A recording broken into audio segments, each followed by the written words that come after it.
Parthenocarpy. Parthenocarpy आप last year भी पढ़ चुके हैं, लेकिन जान लेते हैं। फर्टिलाइजेशन के बाद में ओवरी फ्रूट में चेंज हो जाती है, ओवरी फ्रूट में चेंज हो जाती है। और यदि फ्रूट का फॉर्मेशन हो जाए और वो भी विदाउट फर्टिलाइजेशन, यानी कि development of fruit without fertilisation is called parthenocarpy. और इस प्रकार का जो फ्रूट बनेगा इसको कहा जाता है पार्थिनोकार्पिक फ्रूट। और ऐसा फ्रूट सीडलेस होता है, यानी कि सीडलेस, यानी कि इनमें सीड नहीं पाई जाती। कुछ ऐसे फ्रूट्स हैं जिनमें यदि सीड ना पाया जाए तो खाने में ज़्यादा इंटरेस्टेड होते हैं, जैसे एप्पल, पियर, बनाना, पाइनएप्पल आदि। ये पार्थिनोकार्पी 3 प्रकार की होती है।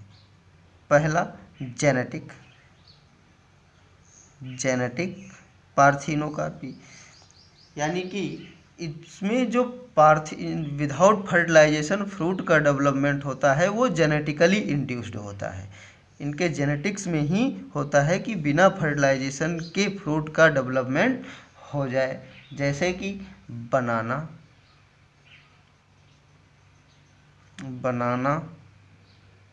एप्पल, पाइनएप्पल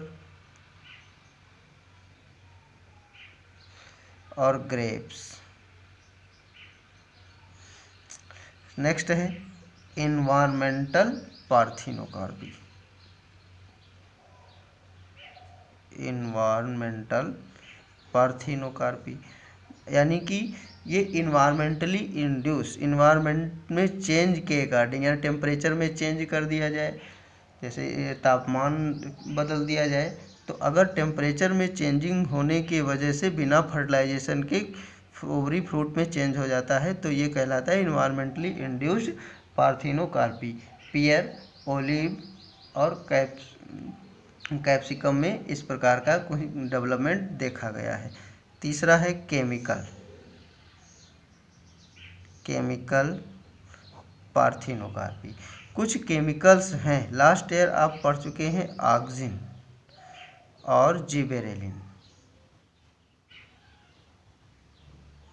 कुछ ये केमिकल्स ऑक्सिन और जिबेरेलिन के छिड़काव से, ऑक्सिन को हमने बताया था आप लोगों से आफ्टर एंथेसिस यूज़ किया जाता है, यानी कि फ्लावरिंग के बाद, और जिबरेलिन को बिफोर एंथेसिस, यानी कि फ्लावरिंग के पहले इसका छिड़काव करते हैं। और इसके छिड़काव से, अभी केमिकल हैं, इनके छिड़काव से ओवरी डायरेक्टली चेंज हो जाती है फ्रूट में विदाउट फर्टिलाइजेशन। और इस प्रकार के पार्थिनोकार्पिक डेवलपमेंट को कहा जाता है केमिकली इंड्यूस्ड पार्थिनोकार्पी। कुछ टोमेटो में, सिट्रस प्लांट में, स्ट्रॉबेरी, ब्लैकबेरी में इस प्रकार का पाया जाता है। नेक्स्ट एक और आता है आर्टिफिशियल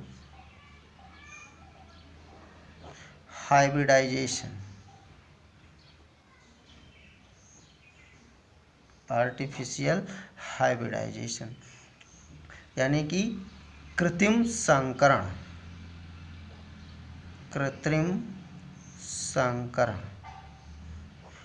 देखते हैं क्या होता है कृत्रिम संकरण, इसका आप लोग प्रैक्टिकल भी करेंगे। यानी कि एक ही जाति के या विभिन्न, हम 2 फ्लावर लेते हैं और 2 फ्लावर में, जैसे मान के चलिए कि ये कोई एक फ्लावर है, ये थैलेमस, ओवरी, स्टाइल और ये स्टिग्मा, और आपको पता है कि इस पर ये फीमेल पार्ट, ये मेल पार्ट होता है।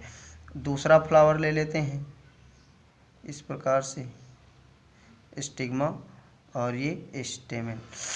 हमें इन दोनों में संकरण कराना है, तो इसके लिए प्रोसेस, संकरण की प्रोसेस जो होती है, पहली प्रोसेस होती है इमैस्कुलेशन।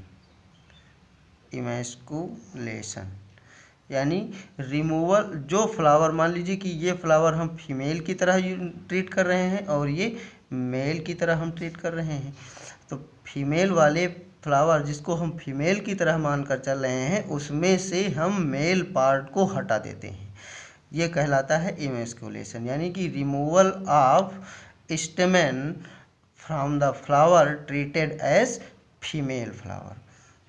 दूसरा पार्ट आता है ये इसलिए क्योंकि सेल्फ पॉलिनेशन ना हो पाए, यहीं से पॉलन ग्रेन यहाँ पर ना करके फर्टिलाइजेशन ना कर सकें। दूसरा, इमेस्कुलेशन के बाद में प्रोसेस आती है बैगिंग। अब चूंकि फ्लावर कहीं किसी और से, इससे यहाँ से वहाँ से कहीं और इन्वायरमेंट में ढेर सारे फ्लावर पाए जाते हैं, तो कहीं दूसरा फ्लावर अनवांटेड फ्लावर से कोई अनवांटेड पॉलन ग्रेन आकर के यहाँ पर जर्मिनेशन ना करे या फर्टिलाइज ना करे, इसके लिए हम इसको एक पॉलीथीन बैग से कवर कर देते हैं और यह प्रोसेस कहलाती है बैगिंग। नेक्स्ट प्रोसेस है तीसरी, टैगिंग। अब हम इसको, अब चूंकि ये इमेच्योर कंडीशन में किया जाता है, क्योंकि अगर जो मेच्योर पॉलन ग्रेन हो जाएगा, अगर मेच्योर हो जाएगा तब तो यहाँ पहुँच ही जाएगा, इसलिए मेच्योरिटी से पहले ही हम स्टेमेन को रिमूव कर लेते हैं। इसकी डेट ऑफ इमेस्कुलेशन और स्पीसीज़ का नाम विथ फैमिली, ये सब एक टैग में लिख करके और एक टैगिंग के द्वारा चिपका देते हैं, यह प्रोसेस कहलाती है टैगिंग। इसके बाद में नेक्स्ट प्रोसेस आती है डस्टिंग।